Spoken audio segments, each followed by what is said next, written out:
Jumpa kembali di MTD Journey Inspiration of Life. Pagi ini saya coba mau sharingkan teman-teman dengan temanya.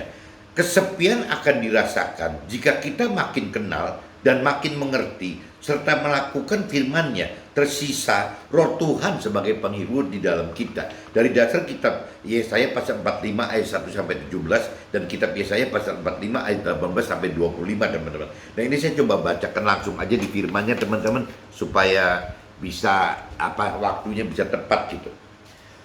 Judulnya kitab Yesaya pasal 45 di perikop 1 teman-teman, di ayat 1 judulnya itu perikopnya ya Tuhan memakai Kores sebagai alatnya. Kalau saya universalkan, Tuhan memakai kita sebagai alatnya. Itu kalau kita universal seperti itu teman.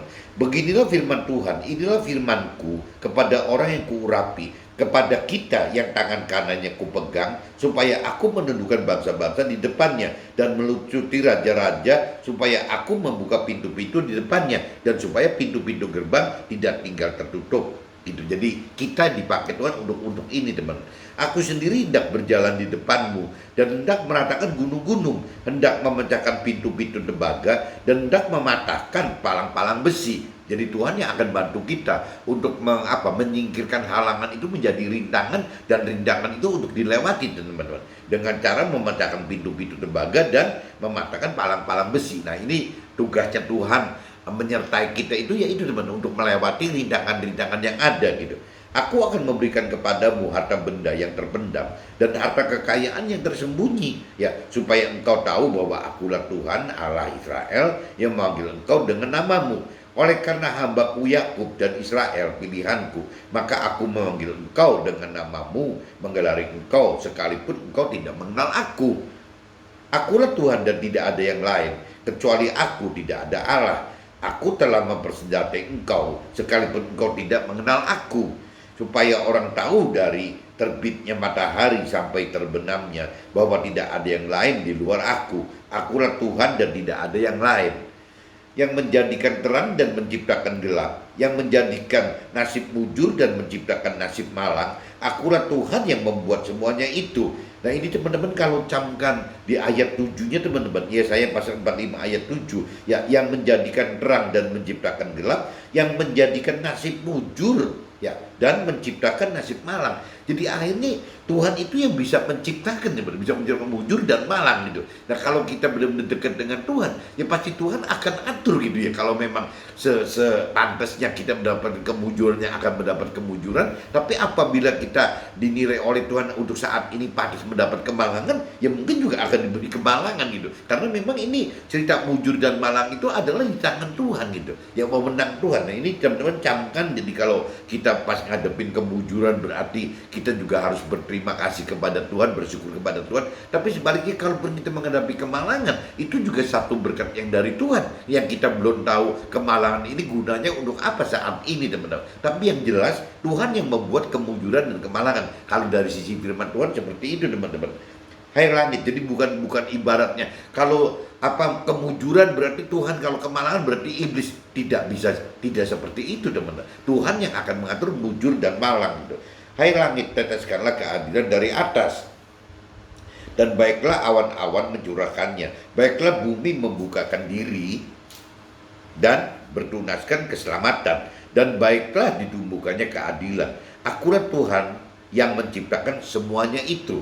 Nah, ini kalau kita bicara di ayat 9, teman-teman, ganti perikop lagi, judulnya adalah Tuhan adalah pencipta. Celakalah orang yang berbantah dengan pembentuknya, dia tidak lain dari beling periuk saja.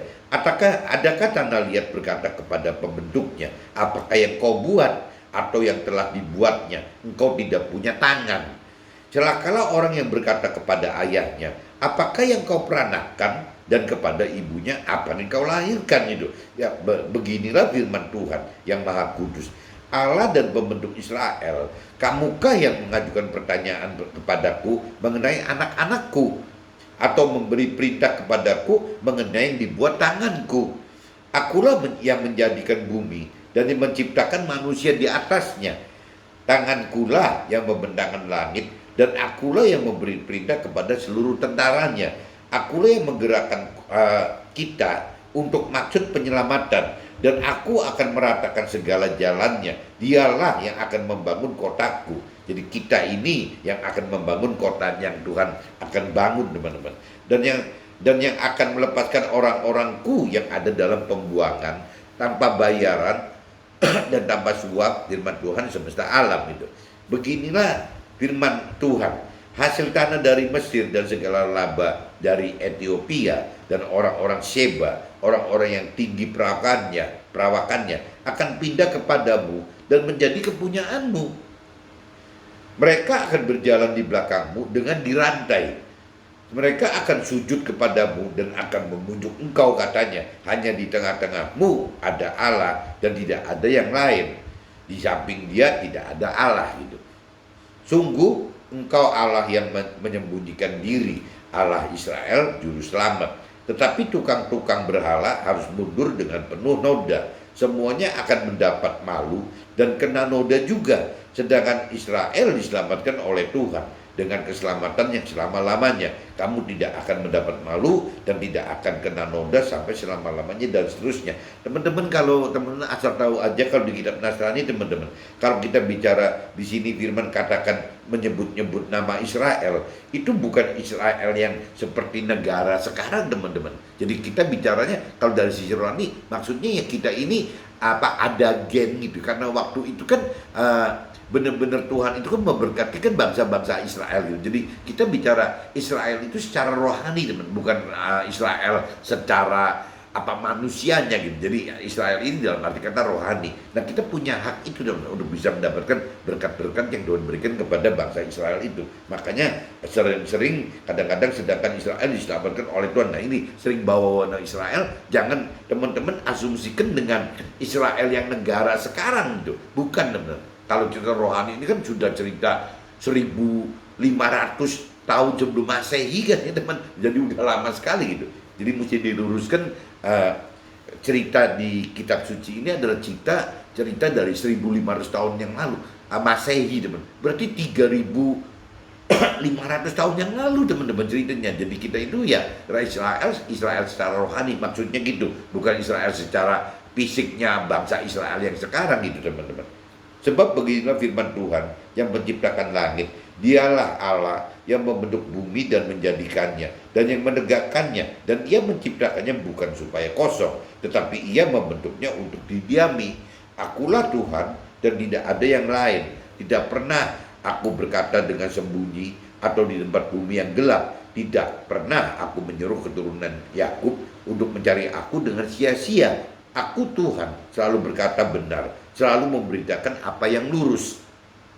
Seruan kepada bangsa-bangsa supaya kembali kepada Tuhan. Ini di ayat 20-nya, teman-teman. Udah mulai perikopnya roba lagi. Judulnya seruan kepada bangsa-bangsa supaya kembali kepada Tuhan.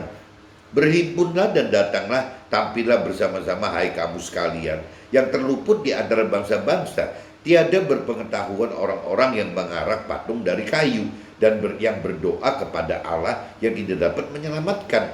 Beritahukanlah dan kemukanlah alasanmu, ya biarlah mereka berunding bersama-sama. Siapakah yang mengabarkan hal ini dari zaman purbakala, dari memberitahukannya dari sejak dahulu? Bukankah aku Tuhan, tidak ada yang lain, tidak ada Allah selain daripadaku, Allah yang adil dan juru selamat, tidak ada yang lain kecuali aku. Jadi kalau sampai di dunia ada Allah lain, dalam arti kata kalau di Nasrani, kalau Allah, Tuhan Allah itu kan pakainya A-nya besar, kan? Atau kalau nyebut Tuhan-Tuhannya Allah juga ya biasanya nyebutnya huruf T-nya besar gitu. Nah, ini maksudnya tidak ada Tuhan-Tuhan lain dalam arti kata Tuhan pakai huruf kecil atau Allah pakai huruf kecil ya selain dari Tuhan Allah yang pakai huruf besar Tuhannya maupun Allahnya gitu. Jadi tidak ada, cuma satu di dunia, Tuhan Allah gitu. Berpalinglah kepadaku dan biarkanlah dirimu diselamatkan, hai ujung-ujung bumi, sebab akulah Allah, tidak ada yang lain. Demi aku sendiri aku telah bersumpah, dari mulutku telah keluar kebenaran, suatu firman yang tidak dapat ditarik kembali, dan semua orang akan bertekuk lutut di hadapanku dan akan bersumpah setia dalam segala bahasa, sambil berkata keadilan dan kekuatan hanya ada di dalam Tuhan. Semua orang yang telah bangkit amarnya terhadap Dia, terhadap Tuhan, akan datang kepadanya dan mendapat malu. tetapi seluruh keturunan Israel yang akan nyata benar akan bermegah di dalam Tuhan. Ini balik lagi di ayat 25, tetapi seluruh keturunan Israel secara rohani, bukan secara daging, teman-teman, akan nyata benar dan akan bermegah di dalam Tuhan. Nah, ini kalau kita simak di ayat 20 ini perikopnya, teman-teman, seruan kepada bangsa-bangsa supaya kembali kepada Tuhan. Nah, ini yang Tuhan tugaskan untuk kita, teman-teman. Jadi tugasnya apa begitu kita urai? Tugas kita yang dari Tuhan itu ada dua, teman-teman. Jadi bagaimana kita harus melakukan firman Tuhan, tapi sebaliknya Tuhan juga menginginkan kita setelah kita melakukan firman Tuhan, yaitu bagaimana ya kita bisa menyerukan, dalam artian memberitakan ya tentang Tuhan itu kepada sesama kita, teman-teman, supaya sesama kita itu kembali ke jalurnya Tuhan lagi. Karena kalau dibiarkan sesama kita itu akhirnya terlalu oleh situasi kondisi duniawi gitu, ya terlalu oleh rancangan kehendaknya duniawi, terlalu oleh orang-orang dunia, terlalu oleh orang-orang yang berkeyakinan, dalam arti kata orang yang beragama, ya orang yang sudah katanya bertuhan, tapi sebenarnya orang berkeyakinan itu bertuhan tidak dengan cara yang benar-benar benar, teman-teman. Dalam arti kata tidak mengenal pribadi Tuhan dengan benar, tidak mengenal firman Tuhan dengan benar gitu. Jadi akhirnya cuman percaya di mulut saja gitu, di perasaan saja, di pikiran perasaan kehendaknya si manusia yang percaya tadi, cuman sebatas itu aja, teman-teman. Nah, ini yang kita mesti robah, bagaimana kita ya harus bisa melakukan firman Tuhan sesuai dengan perintah firman Tuhan gitu, ya untuk mendapatkan janji-janji dan masuk dalam rancangan kehendak Tuhan. Tetapi selain itu juga Tuhan menghendaki agar kita gitu, ya ini cerita Kores, cerita kita gitu, ya bagaimana kita menjadi alat Tuhan untuk bisa ya mengembalikan sesama kita ini ke dalam Tuhan gitu. Nah, ya bagaimana caranya? Yang memberitakan kebenaran firman Tuhan. Karena di dalam Tuhan itu hanya jalan yang ada itu hanya bagaimana mengenal firman Tuhan dan bagaimana menghidupkan roh Tuhan, teman-teman. Kalau kita tidak mengenal firman Tuhan tapi menghidupkan roh gitu, ini takutnya rohnya bukan roh Tuhan yang datang. Biasanya roh pakai huruf kecil semua. Roh Tuhan yang pakai huruf kecil itu ya berarti roh-roh di luar Tuhan Allah, berarti roh-roh jahat. Dari sisi persepsi Tuhan Allah, tidak ada roh baik gitu selain Tuhan Allah. Jadi kalau kita bicara roh itu yang disebutnya roh, walaupun roh itu dari roh orang tua kita loh. Versi kita bisa ngomong bahwa itu roh orang tua kita, tapi bisa juga iblis itu menyerupai orang tua kita, teman-teman. Jadi Tuhan peringatkan semua roh itu di luar roh Tuhan adalah jahat gitu. Jadi pengen nyebutnya roh apapun juga ya tetap ujung-ujungnya jahat gitu. Karena kembali lagi, jangankan iblis menyerupai dengan roh orang tua kita yang sudah meninggal, lah iblis menyerupai rohnya Tuhan aja bisa kok, apalagi menyerupai roh manusia lebih gampang lagi, teman-teman. Nah, ini saya sudah bacakan, teman-teman, di kitab Yesaya pasal 45 ayat 1 sampai 25. Saya udah bacakan semua. Nah, sekarang rasanya lebih baik saya masuk ke draft aja, teman-teman. Jadi nanti penjelasan yang detailnya udah bisa terburu semua gitu. Ini kalau judulnya, teman-teman, judulnya ini kadang-kadang saya pelajari memang agak menyimpang dengan kitab Yesaya 45 ayat 1 sampai 25, tapi tetap saya mau ceritakan bahwa dasarnya itu yaitu Tuhan mengundang kita untuk bisa melakukan firman Tuhan dan juga menjadi alat Tuhan untuk bisa mengajak kembali gitu sesama kita kepada jalurnya Tuhan. Intinya itu, teman-teman. Nah, cuman waktu kita terus gitu, pertama kan jelas kita harus melakukan firman Tuhan, teman-teman. Jadi kalau kita bicara kesepian akan dirasakan jika kita makin kenal dan makin mengerti serta makin berani melakukan firman Tuhan. Nah, ini kan berarti kan kita melakukan firman Tuhan, teman-teman. Ya dengan cara bagaimana? Ya dengan cara pertama yang paling dasar itu adalah kemauan kita dulu. Ya kitanya mau nggak gitu mencari Tuhan. Kalau kita mau mencari Tuhan, nah baru teman-teman Tuhan bukakan bahwa carilah dahulu kerajaan Allah dan kebenarannya, carilah Tuhan secara pribadi dan firman Tuhannya. Nah dari situ teman-teman mencari ya Tuhan Allah dan firman Tuhan Allah, mencari kerajaan Allah dan kebenarannya gitu. Jadi mencari pribadi Tuhan Allah dan firman Tuhan Allahnya.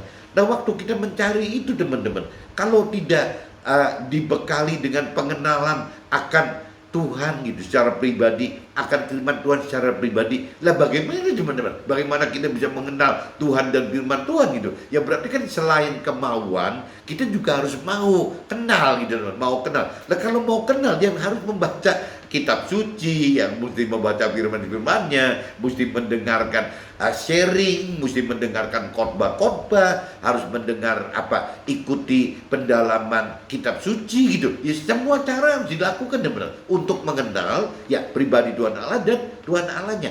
Nah, ini kan balik lagi parameternya. Tingkat kemauan ini juga sangat bergantung sekali, tergantung dari individu kita masing-masing. Tingkat pengenalan juga sama teman-teman. Seberapa dalam gitu kita akan mengenal akan pribadi Tuhan dan firman Tuhan gitu. Ya kembali ke tergantung kitanya pribadi gitu. Nah, kalau kita benar-benar ingin mencari lebih dalam, biasanya Tuhan ngerti teman-teman. Tuhan mengerti bahwa niatnya kita ini sudah benar-benar utuh gitu. Nah, Tuhan biasanya bukakan teman bahwa yang namanya untuk mengenal lebih dalam itu ya Tuhan ajak bagaimana untuk mulai bisa mengerti firman Tuhan gitu. Itu Tuhan ajar gitu. Meskipun waktu awal-awal teman pengenalan firman Tuhan itu berbentuk logos, dalam arti kata pengenalan firman itu masih dari pikiran perasaan kehendaknya sekitarnya sendiri sebagai manusia gitu. Ya Tuhan masih biarkan teman-teman. Dan kadang-kadang mentor rohaniawan juga mengajarkan dari hikmatnya manusia gitu. Hikmatnya si mentor rohani atau hikmatnya si rohaniawan itu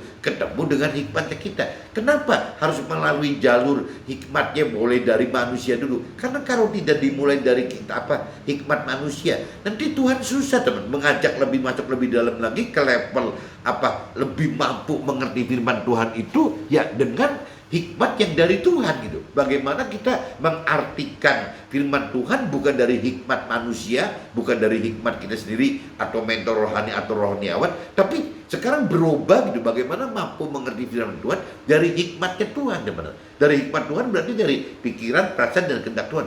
Nah, firman Tuhan ajarkan ya untuk bisa mampu mengerti firman Tuhan dari pengertian jiwanya Tuhan, dari pikiran perasaan kehendak Tuhan, yaitu harus menghidupkan roh Tuhan, teman. Tanpa ada roh Tuhan, tanpa ada roh kudus. Kalau orang muslim, teman-teman dan keluarga saya katakan itu namanya nur. Jadi kalau di Nasrani kan yang saya tahu roh Tuhan itu disebutnya roh kudus, roh kebenaran, sinar yang dari Tuhan gitu, terang yang dari Tuhan. Ya seperti itu teman-teman. Tapi kalau teman-teman dan keluarga saya yang di muslim katakan itu sebutan di kitab suci muslimnya disebutnya nur gitu. Nur itu adalah cahaya yang dari Tuhan Allah gitu. Jadi ya hampir sama kan. Cahaya kan bukan terang yang dari Tuhan gitu kalau Nasraninya. Kalau di muslimnya cahaya yang nur, cahaya yang dari Tuhan Allah. Jadi sama teman-teman. Berarti yang saya tahu bahwa yang namanya samawi, 3 agama di dunia yang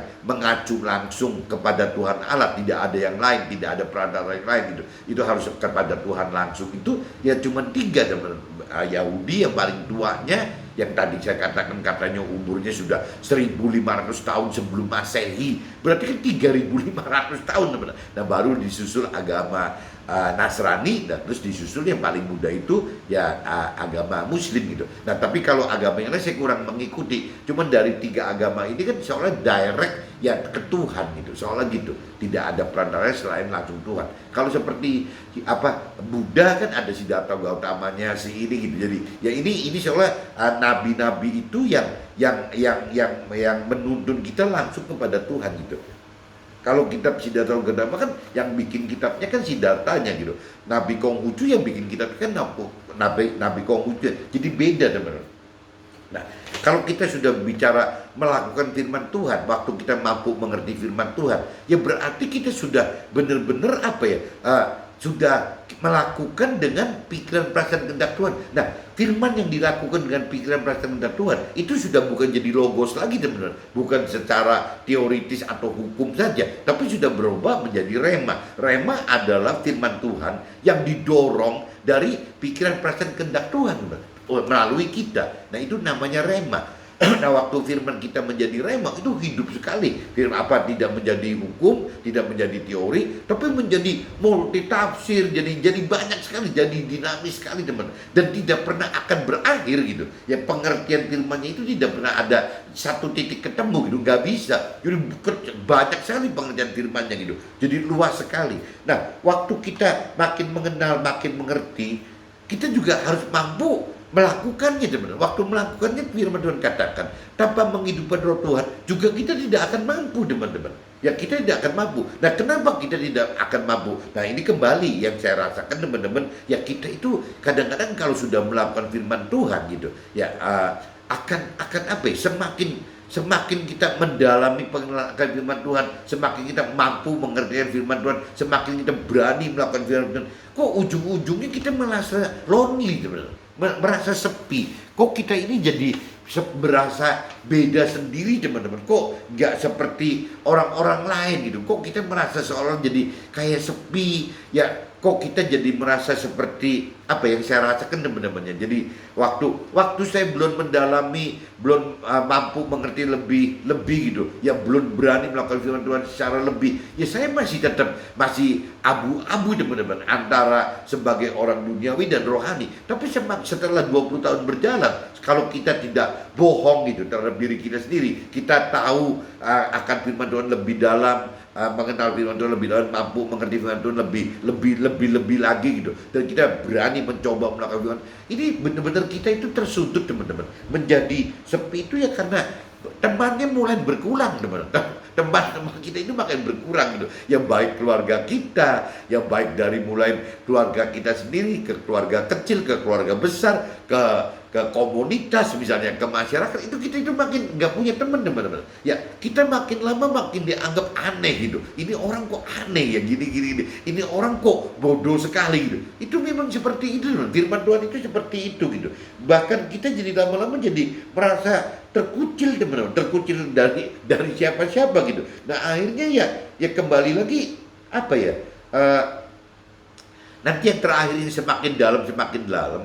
Waktu kita niatnya mencari Tuhan awal dengan terakhir kita mendapatkan kedalaman pengertian, kemampuan mengerti, kedalaman pengenalan, kemampuan mengerti, dan juga keberanian melakukan firman Tuhan, kita akhirnya tahu dong bahwa dunia ini mesti kita lepaskan. Lah ini kan konyol. Ya dari awal kita mencari Tuhan untuk mendapatkan duniawi kok. Ya untuk sebagai backup support kita untuk ke dalam hal-hal duniawi dibanding orang-orang lain yang tidak mengenal Tuhan Allah. Anggapnya kan seperti itu teman. Dan janji Tuhan Allah ini memang mirip-mirip begitu kok. Apalagi kalau seperti contohnya kalau teman-teman baca di Yesaya 45 ayat 1 sampai 25. Janjinya lebih banyak kesuksesan duniawi teman-teman. Meskipun Tuhan katakan apabila kita mendapatkan sukses duniawi yang dari Tuhan, itu satu paket dengan keselamatan akhirat gitu. Tapi yang difokuskan, yang menjadi daya tarik promonya firman Tuhan waktu di dalam kitab perjanjian lama gitu, itu adalah tetap kesuksesan duniawi teman-teman.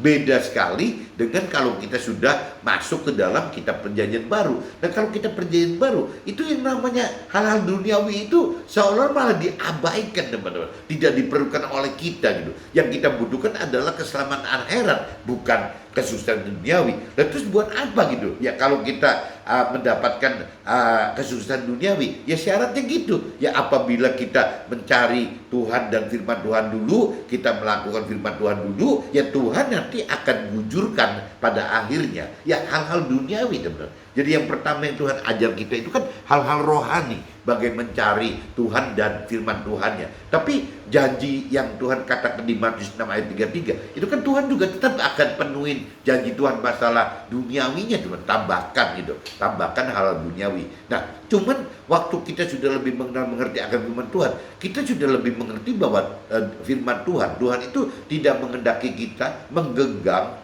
ya hal-hal duniawi. Justru hal duniawi itu harus dilepaskan gitu. Nah, dilepaskan kemana gitu? Sedangkan Tuhan sudah janji akan ditambahkan ke kita. Ya, waktu kita menerima tambahannya dari Tuhan, setelah kita hidup mencari Tuhan dan firman Tuhannya gitu, kita sudah praktekkan melakukan firman itu. Nah, kelimpahan itu datang, duniawi itu datang sebagai tambahan. Nah, duniawi ini Tuhan kasih pengertian baru lagi bahwa ini adalah alat support untuk memberitakan kebenaran firman Tuhan gitu. Jadi kalau tanpa ada tambahan kekayaan duniawi, ya Tuhan tahu yang kita kerja tidak akan efektif. Bahkan hal duniawi itu bukan cuma harta aja teman. Harta itu sangat perlu sekali, diperlukan untuk bagaimana kita menjadi alat Tuhan dalam memberitakan kebenaran firman Tuhan, dalam hal memberikan kesaksian kepada sesama kita. Itu butuh dana teman-teman. Bukan nggak butuh dana, butuh hal duniawi gitu. Jadi waktu kita mengundang gitu ya. Ini kalau di sini kan mengundang kembali sesama kita untuk bisa lebih mengenal mengerti akan Tuhan dan firman Tuhan itu. Nah, ini kan kita berarti butuh butuh apa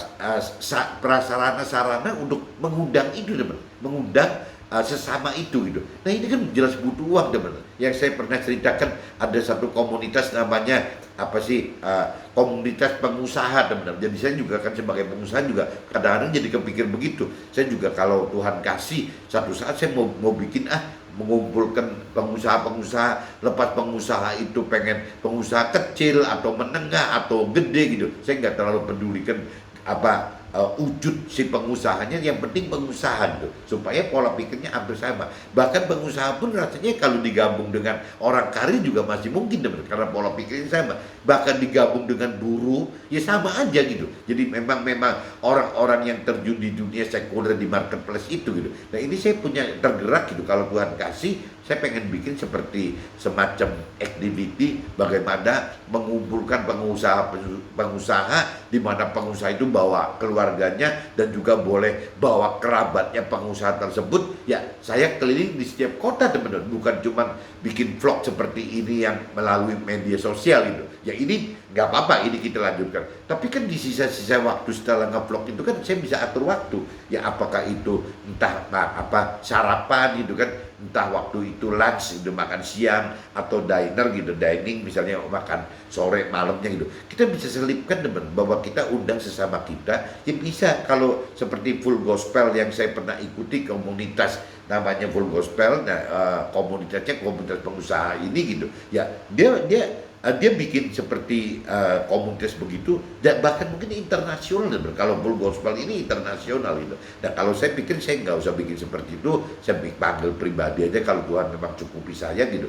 Ya saya undang, bisa bergilir di setiap kota teman-teman, bisa dijadwalkan misalnya mau setiap hari, atau mau seminggu sekali, atau mau 2 minggu sekali, atau mau sebulan sekali gitu, atau 3 bulan, atau semester, atau setahun sekali. Tapi kita schedule kan teman. Nah, waktu kita bikin acara seperti itu kita butuh dana teman. Nah, ini yang dari dikatakan ya Tuhan akan tambah kepada kita hal-hal seperti itu teman-teman, untuk bisa mengadakan mengumpulkan teman-teman di marketplace sekuler ya, supaya bisa kembali kepada Tuhan, kembali kepada Tuhan dengan cara ya bukan mengajarkan teori rohani yang mentor rohani yang menajarkan. Ya, kita cuma bisa bicara mengajarkan lewat memberitakan kesaksian hidup kita yang bersama Tuhan dan di dalam firman Tuhan. Cuma itu saja teman-teman. Nah, ini yang membuat nanti teman sesama kita itu tergerak untuk bisa mulai belajar teori rohani. Awalnya gitu lagi teman-teman, nanti lama-lama mulai tergerak mendalami, mulai mampu mengerti secara lebih, mulai mampu lebih berani melakukan firman. Ya, nanti akhirnya ujung-ujungnya akan menjadi kita juga teman-teman. Nah, itu tugas kita itu ya itu teman-teman, hidup itu jadi melakukan firman Tuhan secara pribadi, tapi Tuhan juga pengen kita ya menjadi alat Tuhan untuk bisa membuat sesama kita itu kembali mencari Tuhan lagi dan melakukan firman Tuhan. Syukur-syukur sesama kita juga melakukan hal yang sama dengan kita. Ya, bagaimana memberitakan kebenaran firman Tuhan ke sesamanya lagi gitu. Tujuannya gitu teman. Tuhan butuh banyak sekali untuk bisa gabung, tapi dalam prakteknya kan nggak mudah teman-teman. Nah, ini kadang-kadang yang dibenturkan teman-teman. Yang saya rasakan itu waktu kita sudah lebih mengenal, sudah lebih mengerti, dan sudah lebih berani melakukan firman Tuhan, timbulnya malah halangannya di kita sendiri teman. Kesepian. Ya, kita itu kesepian gitu. Karena dianggapnya memang beda sendiri gitu. Ya, kalau cerita yang kemarin-kemarin saya sharingkan istilah kudus, ya waktu kita memberitakan kebenaran firman Tuhan, waktu kita ingin hidup bersama Tuhan, jelas kita harus kudus teman-teman, harus hidup kudus, harus hidup suci. Hidup kudus itu konsekuensinya adalah hidup dengan memisahkan diri teman-teman. Nah, ini yang dirasakan itu kalau orang sudah lebih dalam mengenal, lebih mampu mengerti dan lebih berani melakukan firman Tuhan, akan tersudut di dalam ya kekudusan tadi tidak bisa diingkari, dari keterpisahan dari keluarga kita, keterpisahan daripada mungkin dari pasangan kita juga bisa teman-teman, terpisah dari pasangan kita kalau pasangan kita tidak bareng-bareng punya niatan yang sama loh gitu ya. Kalau itu bisa kacau dengan pasangannya. Kalau mungkin dengan anak kita ya masih mending lah dengan orang tua kita, dengan mertua kita masih mending gitu ya. Dengan Keluarga kecil kita dengan keluarga kakak adik kita ya agak jauh, nggak problem dah gitu. Ya, yang namanya dengan keluarga besar kita, keluarga paman dan bibi kita, ya makin nggak problem. Dengan komunitas kita ya nggak problem gitu. Yang dengan cerita masyarakat itu juga nggak ada problem. Yang sangat problem itu adalah dengan pasangan kita sendiri, teman-teman. Suami dengan istri, istri dengan suami. Itu berasa nggak enak sekali, teman. Dan itu masih mungkin. Ya cerita yang saya sering sharingkan, cerita apa beda antara nasib suami istri di cerita Nabi Ayub dan istrinya dengan Nabi Abraham dengan istrinya. Itu kan beda sekali, teman-teman. Apabila di kitab Nabi Ayub bubar gitu, yang namanya suami istri itu bubar. Jadi akhirnya Ayub mempunyai istri baru, keluarga baru. Tapi kalau dicerita di Nabi Abraham tidak bubar gitu. Ya tetap istrinya Sarah, sampai Sarah meninggal dunia karena usia tua gitu. Ya sampai begitu, teman. Dan tinggal kita mau ditaruh di mana gitu. Ya jelas kita minta ke Tuhan kan, kalau bisa sih sisain kan, teman. Masa nggak ada tersisa yang di dunia ini. Yang mungkin suami ya istrinya, ya istri mesti suaminya. Paling nggak gitu. Tapi Tuhan sudah jagain. Apabila tetap kita menghadapi problem tidak bisa bareng dengan manusia, Tuhan tetap, teman-teman, akan secara rohani akan sertakan yang namanya roh Tuhan kepada setiap kita sebagai setiap suami atau kepada setiap istri itu disertakan roh Tuhan untuk bisa menjadi penghibur kita, teman-teman. Jadi lama-lama, teman-teman, kita malah lebih milih roh Tuhan kita yang hidup dibanding manusia yang di sekitar kita yang hidup. Karena apa? Roh Tuhan ada dalam kita. Ya sangat setia dan pasti menang gitu kalau ada roh Tuhan di dalam kita. Kurang lebih seperti itu, teman. Jadi yang dimaksud dengan judulnya kesepian itu akan seperti itu. Jadi teman-teman jangan aneh. Kalau makin dalam mengenal firman Tuhan, makin mengerti akan firman Tuhan, dan makin berani melakukan firman Tuhan, konsekuensinya itu akan menghadapi kesepian seperti ini, teman-teman. Dan ternyata bukan cuma saya, beberapa mentor rohani pun akan mengalami hal yang sama. Rohaniawan pun akan mengalami hal yang sama. Kalau di jalur yang benar, teman-teman. Beda dengan kok ikut Tuhan malah makin lama makin happy, makin mendunia gitu, jadi populer, banyak teman kerabat, ya itu makin salah, teman-teman. Ya boleh saja di dalam aktiviti seperti itu, tapi di pribadinya kita itu akan merasa lonely gitu, merasa sepi. Jadi kalau kita sudah menghadapi lonely urusannya rohani, itu berarti kita di jalur yang benar, teman-teman. Kalau kita happy cari muka, cari kuliner segala macam gitu, ya dengan urusan rohani, itu berarti ada yang salah gitu. Ya pasti ada yang nggak benar gitu. Nah ini saya coba masuk dulu ke draft, teman-teman. Yesaya 45 ayat 1-8. Tuhan urapi kita dengan berjalan di depan dan meratakan halangan serta pecahkan dan patahkan rintangan-rintangan, di mana Tuhan berikan harta yang terpendam dan tersembunyi, yang yakni bekal keselamatan kekal di akhirat dan harta benda yang bekal kesuksesan dunia saat jadikan kita sebagai alatnya. Ya ini saya tadi udah singgung gitu.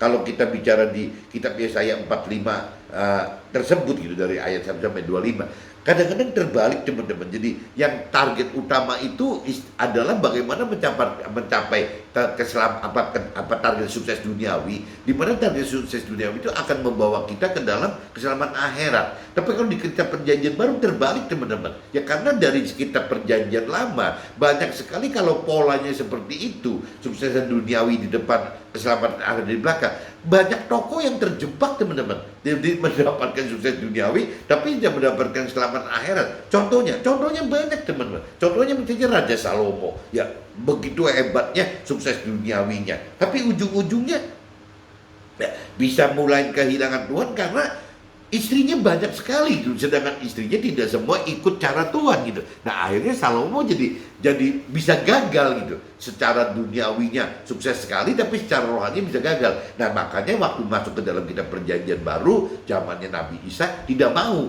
Yang bagaimana target utamanya ada keselamatan akhirat dulu. Baru setelah keselamatan akhirat kita sudah dewasa rohani, baru Tuhan berani berikan kesuksesan hal duniawinya. Cuma yang tadi saya katakan, kesuksesan kelimpahan hal duniawi itu tidak mempengaruhi gaya hidupnya si orang yang dewasa rohani ini, teman-teman. Karena sudah orang dewasa rohani sudah tidak memerlukan sukses duniawi seperti itu. Orang rohani itu lebih memerlukan bagaimana mendapatkan keselamatan akhirat, menjadi alat Tuhan. Lebih dari sisi itu, teman-teman. Nah akhirnya dari saya katakan yang namanya tambahan sukses duniawi ini dipakai hanya sebagai alat kita ya untuk yang tadi. Contohnya kalau buat saya pribadi terpikir gitu, kalau Tuhan kehendaki, Tuhan rancangan, saya pengen di posisi seperti itu, bagaimana memberikan kebenaran firman Tuhan dengan cara bersaksi gitu. Nah meskipun bersaksi itu ya kembali lagi ya butuh dana besar teman-teman, nggak bisa kecil, karena memang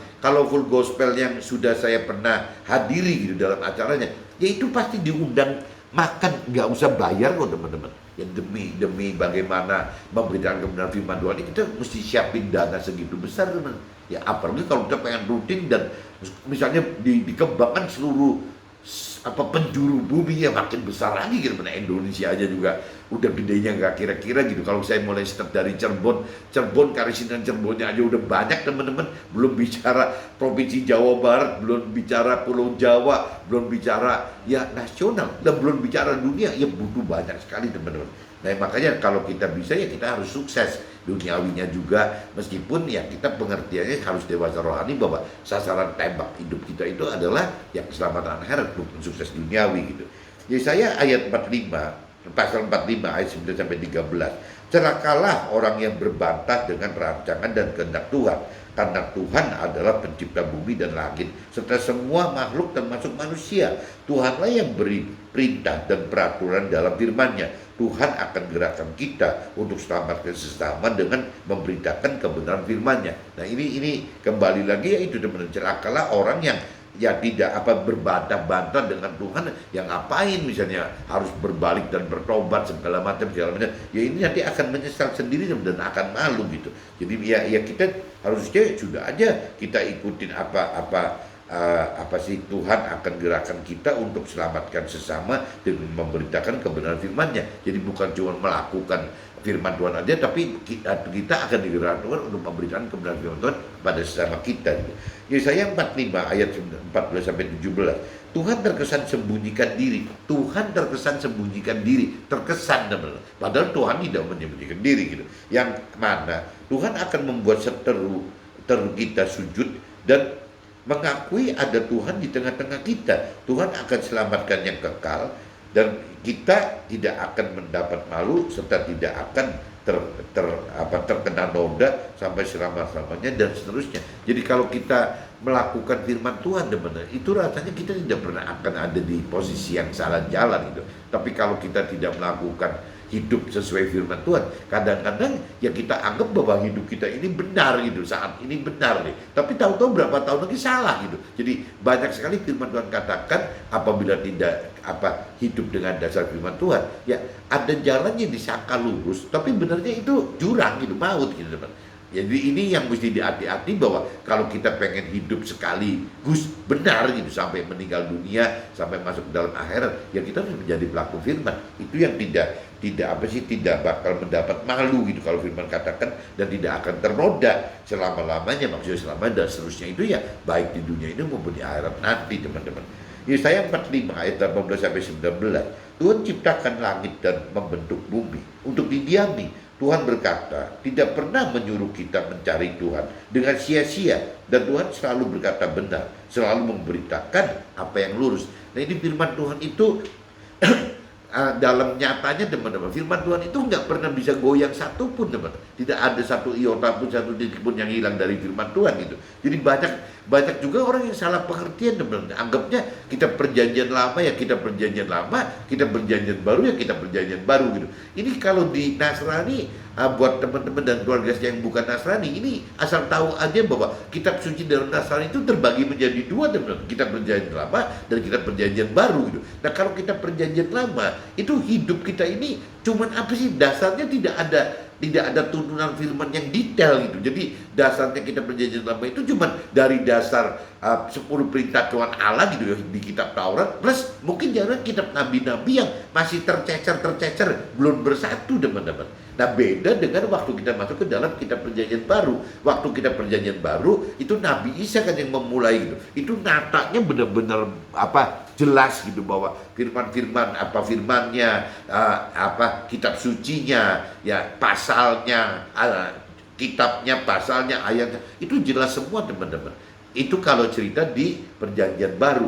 Nah, banyak yang persepsikan ada dua. Ada yang beranggapan bahwa yang namanya perjanjian lama ya perjanjian lama. Ya perjanjian baru ya perjanjian baru. Perjanjian lama itu sudah tidak berlaku lagi. Ya karena sudah ada perjanjian baru gitu. Nah, pengertian ini kan salah teman. Sebenarnya kalau apa kita perjanjian baru itu kan bukan menghilangkan kita perjanjian lama. Firman Tuhan katakan begitu. Ya, kita perjanjian baru adalah menyempurnakan dari kita perjanjian lama. Jadi kalau kita hidup itu harus ada dua teman-teman. Ada kita perjanjian lama dan kita perjanjian baru. Itu baru bisa benar teman-teman. Nah, untuk bisa hidup kita perjanjian lama dan kita perjanjian baru, kembali lagi Tuhan modali kita dengan roh Tuhan teman-teman. Jadi roh Tuhan itu yang akan menjadi pengajar kita, sekaligus penghibur kita. Jadi pengajar kita waktu kita belajar bagaimana melakukan firman Tuhan dan bagaimana memberitakan kebenaran firman Tuhan, tapi juga akan menjadi hiburan bagi kita apabila kita dalam kondisi lonely tadi teman-teman. Jadi dari kesepian tadi.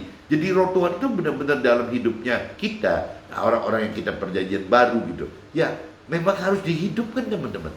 Tapi dalam realitanya banyak sekali bahkan mungkin mentoran rohaniawan pun tidak menghidupkan roh Tuhan, bahkan tidak mengajarkan teman, tidak mengajarkan bahwa umat jemaatnya itu harus menghidupkan roh Tuhan. Karena juga saya seumur ini juga jarang kali, hampir nggak ada teman yang mengatakan suruh menghidupkan roh Tuhan itu. Cuman saya aja dari pengalaman pribadi saya dan ternyata saya cross check dengan beberapa mentor rohani juga baik di Indonesia maupun di luar negeri, ya ada yang memang begitu gitu, bagaimana menghidupkan roh Tuhan. Cuman kadang-kadang jadi kalau bicara rohani ekstrim itu begitu teman-teman. Kalau bicara ada kelompok yang bicaranya teori rohani itu habis-habisan gitu, membahas firman Tuhan itu dari hukum-hukum gitu, dengan teori-teori seperti orang dunia gitu. Nah, ada teman seperti itu. Tapi juga ada teman kelompok yang tertentu lagi yang benar-benar ngeroh banget gitu. Jadi tidak dasarnya dengan dasar hidup dengan firman Tuhan, tapi hidup dengan roh gitu. Nah, yang bahaya itu kan kalau hidup dengan roh teman-teman, ini roh siapa gitu yang pada waktu itu datang kepada kita. Kalau kita tidak didasari oleh firman Tuhan yang kuat, roh yang datang itu bisa roh siapa saja teman-teman. Bukan cuma roh Tuhan Allah gitu. Sakti nggak roh? Ya sakti. Namanya roh yang udah pasti supranatural gitu. Nah cuma kan jadi kacau teman kalau bukan roh Tuhan Allah gitu. Nah ini yang mesti dihati-hati. Kalau orang yang paling benar itu adalah teman-teman, bagaimana hidup itu dengan landasan firman yang kuat. Dan bagaimana menghidupkan roh Tuhan habis-habisan gitu. Jadi akhirnya firman Tuhannya kuat, roh Tuhannya kuat. Nah itu baru teman-teman, baru bisa mewakili Tuhan yang Tuhan mau. Ya bagaimana supaya kita menjadi seperti, kalau di Nasrani itu disebutnya Nabi Isa itu kan sulungnya, bagaimana kita bisa serupa dengan Nabi Isa dengan sulungnya kita, atau mungkin secara universalnya bagaimana kita bisa menjadi pelaku firman seperti yang ditulis gitu ditulis oleh murid-muridnya Nabi Isa atas perintah Tuhan Allah dan Roh Kudus gitu. Ya itu harus kita menjadi pelaku firman, atau seperti yang Tuhan Allah rancang dan hendaki supaya kita menjadi sempurna untuk bisa seperti Nabi Isa atau ya pelaku firman Tuhan tadi teman. Jadi kembali lagi ya kita butuh firman Tuhan yang kuat teman-teman. Kita harus dalam mengenal firman Tuhan, kita harus mampu mengerti firman Tuhan, dan kita juga harus mampu melakukan firman Tuhan. Dan Tuhan ajarkan ya tanpa hidup roh Tuhan hal-hal seperti ini tidak terjadi teman. Jadi ya kembali lagi ya kita harus bisa menghidupkan roh Tuhan di dalam kita dan menghidupkan roh firman Tuhan di dalam kita gitu. Firman Tuhan kita dijadikan seperti peta kebenaran hidup kita. Nah yang namanya roh Tuhan ini dijadikan sebagai kompas teman, kompas kebenaran hidup kita. Jadi harus ada peta dan kompas baru kita nggak nyasar gitu. Yesaya pasal 45 ayat 20-21. Tuhan kehendaki agar kita berhimpun dan datang kepada Tuhan dengan mengenal dan mengerti firman serta hidupkan roh Tuhan agar mampu melakukan perintah dan peraturan firman-Nya agar kita tidak mendapat agar kita mendapat keadilan dan keselamatan daripadanya. Ya ini kembali lagi, jadi ya kita harus bisa bukan hanya melakukan firman Tuhan tapi juga dipakai oleh Tuhan sebagai alat untuk menghimpun gitu. Ya untuk mengundang, untuk menghimpun, untuk mengajak gitu. Ya sesama kita untuk bisa lebih mengenal firman Tuhan dan berani melakukan firman Tuhan. Dan yang tadi saya katakan, syukur-syukur bisa menduplikasi kita sebagai alat Tuhan lagi teman-teman. Itu Tuhan harapkan itu, teman-teman. Yesaya pasal 45 ayat 22 sampai 25. Berbalik dan bertobatlah agar kita diselamatkan dengan melakukan firman-Nya. Setiap orang yang berdosa karena amarah kepada Tuhan akan mendapat malu. Jadi orang-orang yang ngotot tidak mau bertobat dan berbalik dan bertobat gitu, ya akan malu satu saat, teman. Karena memang firman Tuhan itu ya dan amin gitu, nggak bisa enggak gitu loh. Ya walau saat semakin kenal dan mengerti serta lakukan firman, kita akan merasa kesepian dan tersisa hanya hidup dengan Tuhan melalui roh Tuhan dalam kita saja. Ini tadi saya udah sharingkan waktu awal gitu. Ya kita jadi kurang berteman gitu, jadi akhirnya kekurangan teman gitu. Ya dianggap aneh dan bodoh serta mungkin terkucil, teman-teman, terkucil dari keluarga yang tadi saya katakan, bisa terkucil dari keluarga, terkucil dari sesama, ya serta apa ya? Kitanya jadi secara nggak sadar, teman-teman, waktu kita sudah lebih mengerti akan firman Tuhan, akhirnya kita ada pengertian sendiri, hikmat dari kita sendiri atau hikmat kita yang dari Tuhan itu, yang mengartikan bahwa apa sih target-target duniawi itu ternyata nggak berguna, teman-teman. Ini yang konyol begitu. Jadi kalau buat saya pribadi, dari awal saya mencari Tuhan itu karena pengen mendapatkan target sukses duniawi, mendapatkan kebahagiaan duniawi, mendapatkan kepenuhan, membeli hal-hal yang terkait dengan nafsu duniawi. Ya pasti waktu itu untuk beli mobil bagus buat sombong-sombongan, beli rumah gede biar sampai dipuji orang. Ada begitu, teman. Jadi awalnya saya mencari Tuhan itu untuk itu, teman. Jadi bagaimana untuk target sukses duniawi, bagaimana untuk mendapatkan bahagia duniawi, dan bagaimana untuk berangkuh ria, bersombong-sombong ria. Itu orang dunia pada prinsipnya gitu, teman. Nah, rancangan orang dunia itu seperti ini. Sebenarnya orang berkeyakinan juga sama, rancangan seperti ini, teman. Karena orang berkeyakinan tidak mengenal, tidak mengerti akan firman Tuhan gitu. Jadi tetap akan mirip-mirip orang dunia. Cuman bedanya dia ngakuin bahwa gue sudah beragama, ya sudah terima Tuhan dan firman Tuhan. Tapi kalau orang dunia kan mungkin nggak mikir gitu ya, pengen terima Tuhan, nggak terima Tuhan, pengen ada Tuhan, nggak ada Tuhan, nggak terlalu peduli. Nah, tapi yang konyol dari tiga ini, targetnya pengen sukses duniawi, bahagia duniawi, dan pemenuhan nafsu duniawi, ternyata di luar orang dunia dan orang berkhianat, lah iblis juga punya rancangan dan kehendak yang sama, teman-teman. Iblis juga sama, yang mikirnya seperti itu. Nah, kenapa iblis mikir begini? Karena kalau sampai manusia masuk ke dalam target sukses duniawi, bahagia duniawi, dan pemenuhan nafsu duniawi, ini pasti ujungnya, teman-teman, tidak melakukan firman Tuhan gitu. Nah, waktu tidak melakukan firman Tuhan, ya cenderung tergelincir masuk ke dalam neraka yang mendapatkan kebinasan kekal. Nah, itu kan tujuan iblis seperti itu, teman-teman. Nah, kalau kita sudah mengerti akan firman Tuhan, akhirnya kita jadi, kok iya ya, kita kalau pengen seperti yang rancangan kehendak Tuhan, tidak bisa ya dengan pola-pola seperti rancangan dan kehendaknya duniawi yang sama seperti iblis tadi. Nah, akhirnya kita mulai, teman-teman, mulai sembari sedih-sedih, sembari takut-takut, mulai melepaskan hal-hal duniawi tadi. Bagaimana supaya kita tidak terikat oleh hal-hal duniawi. Waktu kita tidak menggenggam, tidak terikat oleh hal duniawi, ya mungkin yang namanya untuk bisa masuk ke dalam rancangan kehendak Tuhan itu lebih mudah. Ya, rancangan kehendak Tuhan adalah bagaimana mendapatkan keselamatan akhirat, bagaimana mendapatkan damai sejahtera di akhirat, dan bagaimana bisa tinggal di dalam surga bersama Tuhan gitu. Nah, ini target Tuhan ini seperti ini, teman-teman. Cuman bagi yang sudah dewasa rohani, Tuhan tambahin ya. Jadi bukan cuman dapatkan keselamatan kekal di akhirat, bukan cuman mendapatkan damai sejahtera di akhirat, tapi Tuhan tambahin ya tinggal di dalam surga. Tapi kalau bisa Tuhan pengen kita itu jangan cuman menjadi warga surga yang biasa, jangan menjadi rakyat jelata surga saja gitu. Nah, Tuhan pengen kita ini ya bisa masuk ke dalam posisi yang lebih tinggi dalam surga sebagai timnya Tuhan atau keluarga Tuhan. Nah, untuk bisa menjadi posisi tinggi dan menjadi tim Tuhan dan keluarga Tuhan, yaitu yang tadi dikatakan di dunia ini selain kita melakukan firman Tuhan, kita juga harus bisa memberitakan kebenaran firman Tuhan. Ya seperti yang dikatakan tadi, seruan kepada bangsa-bangsa supaya kembali kepada Tuhan. Nah, kita harus melakukan ini, teman-teman. Apabila kita melakukan firman Tuhan sebagai alat Tuhan untuk memberikan kebenaran firman Tuhan kepada sesama.